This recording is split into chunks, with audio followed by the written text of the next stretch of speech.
এমন করছে যার কারণে আমাকে আপনার বাড়িতে এসে নাইম নাইম বলে চিল্লাইতে হইতেছে? ডাকেন আপনার ছেলের, জিজ্ঞাসা করেন তার কাছে সে কি করছে। ডাকি এই নাইম, নাইম। আব্বা ওই আরে স্বপন ভাই আপনি ক্লাবে ক্লাবে যান, আসতেছি আমি। কোন ক্লাবে যাওয়া যায় নাই, যা বলার আমি আজকে এখানেই বলবো। অনেক লুকোচুরি হয়েছে। এই স্বপন কমিশনার সম্পত্তি কেনা বেচা নিয়ে কোনোদিন কোনো লুকোচুরি করে না। আপনি বসেন, ঠান্ডা মাথায় কথা বলেন, চা খান। নাইম যদি কোনো অপরাধ করে থাকে, নাইমের বাবা এখানে উপস্থিত, উনি বিচার করবেন। বসেন। আরে থামো তো তুমি, কিসের বিচার, কি ঘটনা? স্বপন, তুমি যে কথাটা বললাম, আমি কথাটা কিছুই বুঝতে পারলাম না। লুকোচুরির কি আছে এখানে?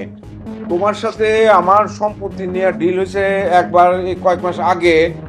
ওই আমার খেজুর বাগের 5 কাঠা জমি তুমি নগদ টাকা দিয়ে কিনে নিছো, কিন্তু তারপরে সম্পত্তি সংক্রান্ত কোনো কথাবার্তা, কোনো লুকোচুরি, কোনো লেনদেন তো তোমার সাথে হয়েছে বলে আমার মনে পড়ে না। আমি তো কিছুই বুঝতেছি না তোমার কথাবার্তা। আপনার বোঝার কথাও না চাচা, আমার আর ভাল লাগতেছে না। এত নাটক কয়টা দিন ধরে আমি করতেছি, এত নাটক চলতেছে, নাটকের ভিড়ে আমার দম বন্ধ হয়ে আসতেছে। আমার সব কথা আপনারা খুলে বলার জন্য ভিতরটা ধকপক ধকপক করতেছে, হা হুতাশ শুরু হয়ে গেছে আমার ভেতরে। স্বপন ভাই প্লিজ ভাই যান না, আসতেছি তো ক্লাবে, আসতেছি তো ভাই, আসতেছি। কি মা? অনেক দেরি করে ফেলছেন চাচা, থাপ্পড়টা আরো আগে মারা উচিত ছিল। যথাসময়ে থাপ্পড়টা মারলে আজকের এই ঘটনা ঘটতো না। অবশ্য আমার এখন আর কিছু করার নাই, আমি ব্যবসায়ী মানুষ। আমার ব্যবসার ভিতরে যদি আমি এখন আবেগ ঢুকাই দেই, তাহলে তো ব্যবসায় লাল বাতি জ্বলে যাবে না। স্বপন, আমার অত্যন্ত আদরের ছেলের গালে আমি হাত তুলছি তোমার কারণে। তুমি আমারে বলো তো পরিষ্কার করে কি হয়েছে, বলো। আপনার আদরের সন্তান নাইম তার আদরের ছোট বোনের শ্বশুর বাড়ি থেকে পাঠানো গয়না বিক্রি করছে 1 কোটি টাকায়। সেই টাকা দিয়ে জুয়া খেলে পুরো টাকাই হারছে।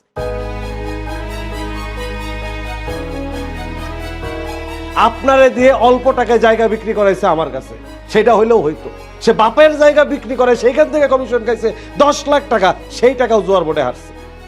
এইটা হইলেও হইতো। সে দিনের পর দিন আমার কাছ থেকে টাকা ধার নিয়ে আমারই জুয়ার বোর্ডে হারাইছে। সে ধারের পরিমাণ কত জানেন? 80 লাখ টাকা। কাকা, আমার টাকার প্রতি মায়া আছে, কারণ টাকার গায়ে ব্যথা আছে। আপনি হয় আমার এই 80 লাখ টাকা এখন দেবেন, না এলে আপনার বাড়িটা আমার কাছে বিক্রি করে দিবেন। স্বপন, আমি তোমারেও কিন্তু দোষ দিতে ছাড়বো না। তুমি একটা কথা মনে রাখো, তোমার কি ধারণা আমরা কোনো কিছুই বুঝি না? তুমি এলাকার এই সমস্ত যুবক সন্তানদেরকে নষ্ট করতেছো। জুয়ার নেশায়, মাদকের নেশায় তুমি এদের জীবন নষ্ট করতেছো। আমার এই বাড়িটার প্রতি তোমার নজর ছিল অনেক আগে থেকেই, এবং সেইটা পাবার লোভে তুমি আমার ছেলেকে এই কুপথে নিয়ে গেছো। আমি তোমাকে ছাড়বো না, আমি তোমাকে পুলিশের হাতে তুলে দেবো। আপনি এমন ভাবে বলতেছেন যে আমি খুবই জঘন্য একটা খারাপ মানুষ। এমন জঘন্য মানুষ এই পৃথিবীতে দ্বিতীয়টি আর নেই, এবং আমি প্রথম। এত ঘটনা তো ঘটতো না। আমি তো নাইমরে বারবার বলছিলাম যে আপনার মেয়েটিকে আমার হাতে সসম্মানে তুলে দিতে। হ্যাঁ, আমার বয়স একটু বেশি, কিন্তু ছেলে হিসেবে তো আমি খারাপ না। আমার তো 4-5টা বউ নাই ঘরে। তাছাড়া আল্লাহ আমার সহায় সম্পত্তি, টাকা পয়সা, মান সম্মান, জনপ্রিয়তা কোনো কিছুই তো কম দেয় নেই। আপনারা আমার কথা শুনলেন না। আমার কথা শুনলে তো ছেলেরও জুয়া খেলা লাগতো না, বাড়িটাও বিক্রি করা লাগতো না, আপনাকেও পথের ফকির হওয়া লাগতো না। তোমার সাথে আমি আর কোনো কথা বলবো না, বাকি কথা আদালতে হবে। তুমি যাও, এখান থেকে যাও। ঠিক আছে, যাচ্ছি। আসছিলাম ভালোই ভালো একটা কিছু সমাধান করতে, আপনাদের তো পছন্দ হইল না, আদালত পর্যন্ত যাইতে চান। ওকে ফাইন, আদালতের দরজা আমিও চিনি। সুন্দর করে মামলাটা ঠুকে দিলে পুলিশ যখন এসে আপনার চোখের সামনে দিয়ে টেনে হিস্ট্রি আপনার গুণধর ছেলেকে নিয়ে যাবে, তখন টেরটা পাবেন কত ধানে কত চাই। তোমার আমি এই বাড়ি থেকে চলে যেতে বলছি। যাও, বাইরে আমার বাড়ি থেকে তুমি। জি চাচা, আসসালামু আলাইকুম।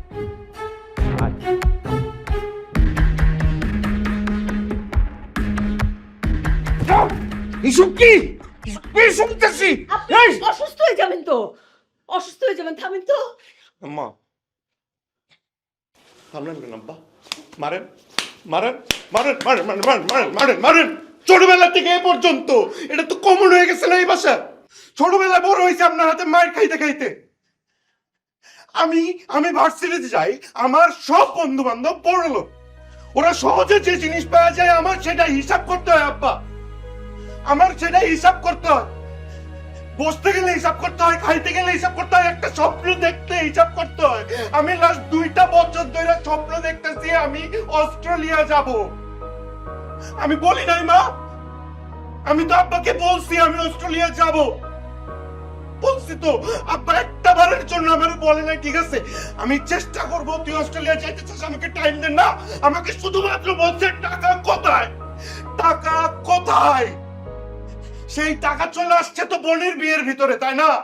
গহনা কেনার টাকা চলে আসছে, জমি বিক্রি করে বোনের বিয়ে দিতেছে। আমি কে মা? আমি তো তার ছেলে না। আমি আমি আমি ভুল করছি, আমি মানি আমি ভুল করছি, আমি ভুল করছি মানি। কিন্তু আব্বা আপনি আমারে কখনোই বললেন না যে আমি কারণ ছাড়া দোষী। অমানুষ, একটা অমানুষ, এরকম একটা অমানুষকে তুই জন্ম দিছ আয়শা, এইরকম একটা অমানুষ, এটা আমার রক্ত। এই শোন, তোর আজকে থেকে আমি ত্যায্য করলাম, তুই আমার কেউ না। আরে কি করছি আমি, হ্যাঁ? আমি কি করছি? আমার সোনার টুকরা সন্তানের চাইতে বড় সন্তান রসুল রে আমি এই বাড়ি থেকে বাইর করে দিছি। আমি ও কতবার আমাদের বাবা বাবা বলে ডাকছে, আমি ওর ডাক পর্যন্ত শুনতে চাই নাই। এই অমানুষের জন্য আমি আমার সোনার টুকরা, আমার হীরা রে এই বাড়ি থেকে রসুলাব্বা, রসুলাব্বা, রসুলাব্বা, এদিকে এদিকে, রসুলাব্বা এদিকে তাকান।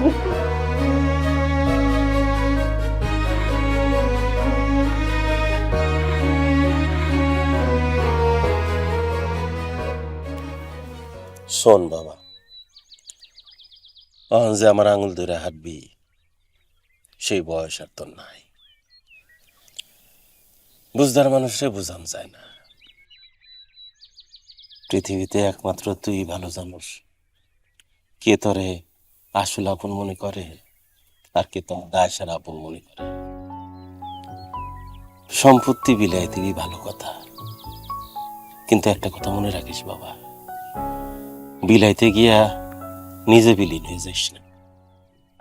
এত কিছু ভাবতে গেলে পৃথিবী চলবো না। তুমি আমার জমিগুলো বেচার চেষ্টা করো।